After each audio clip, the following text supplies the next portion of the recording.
While looking at a jellyfish, you might just notice how strange and alien they look.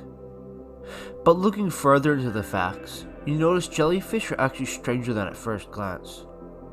With skin named after stomachs, a complex lifestyle, and spring-like stingers, they're truly unlike anything else.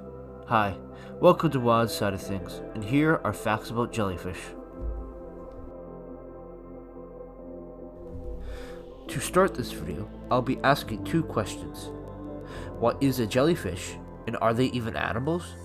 I mean, they have no brain, no blood. In fact, their only organs are their stomach, skin, and tentacles. The answer to that question is a big fat yes. Yes, jellyfish are definitely animals. There are a lot of animals which at first glance don't seem like animals, such as sponges, corals, sea anemones. I've even met a surprising number of people who for some reason believe insects aren't animals. Jellyfish are just one of those animals which at a glance don't seem like animals. Now on to the first question. What is a jellyfish? Jellyfish as a common term can refer to a number of free-swimming gelatinous animals called medusozoans. However, for this video I will mostly be talking about the cyphozoans, or the true jellyfish. So unfortunately there will be very little boxes, blue bottles, or irukandjis for this video. True jellyfish are exclusively marine and can be found in every single part of the ocean. They typically live among other jellyfish in groups called blooms. Despite their blobby appearance, jellyfish are some of the most efficient swimmers in the animal kingdom. By using their muscles to contract and pulsate, it creates vortices, which can help propel it and push it against the currents. Jellyfish still rely primarily on currents, and often are brought together. Another thing making blooms bigger is global warming. Global warming is creating the perfect environment for jellyfish to thrive.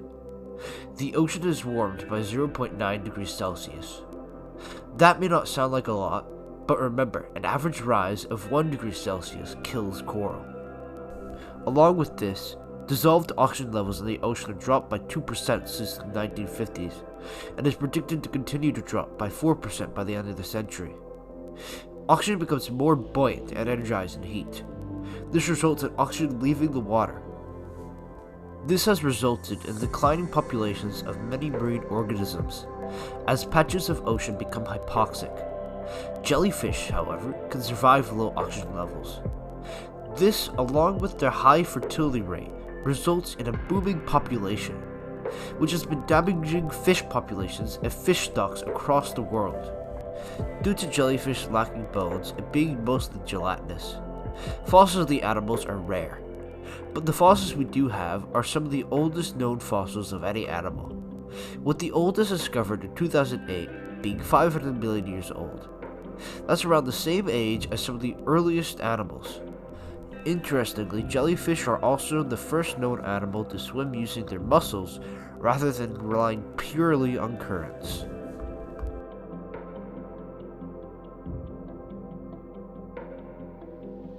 All jellyfish are carnivorous.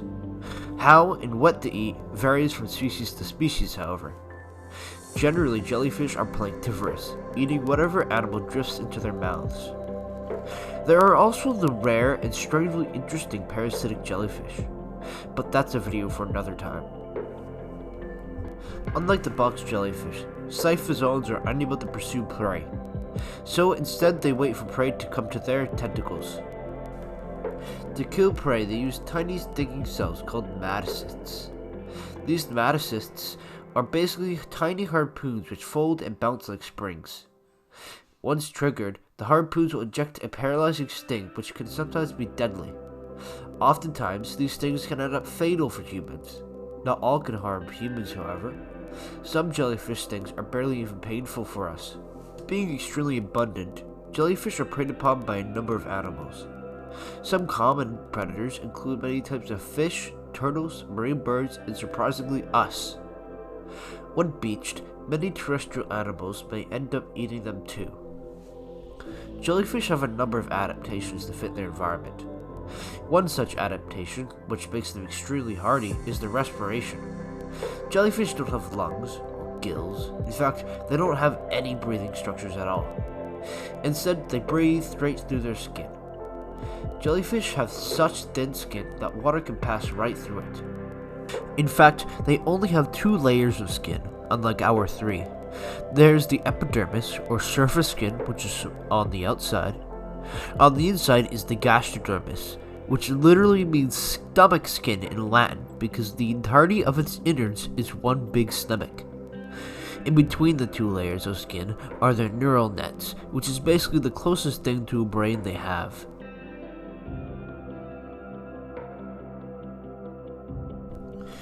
Jellyfish are broadcast spawners, meaning that they release all their eggs and sperm into the water to mix and hopefully become fertilized.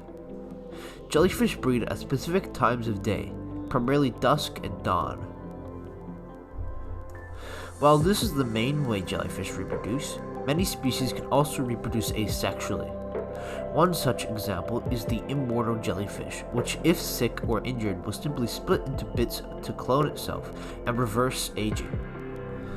Speaking of which, the very first stage of a jellyfish's life cycle after hatching out of its egg is the panola stage.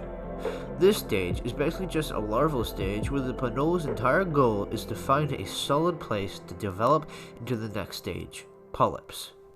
In some species, polyps can be free-floating but are generally stationary. Once the polyps grow, they become an ephra, a stage right before adulthood, and is just a stage of rapid development. Finally, there's the medusa stage, which is just the adult stage. Medusas generally only live for 3 to 4 years, but the polyps can live and produce more jellyfish for several more years, sometimes even decades.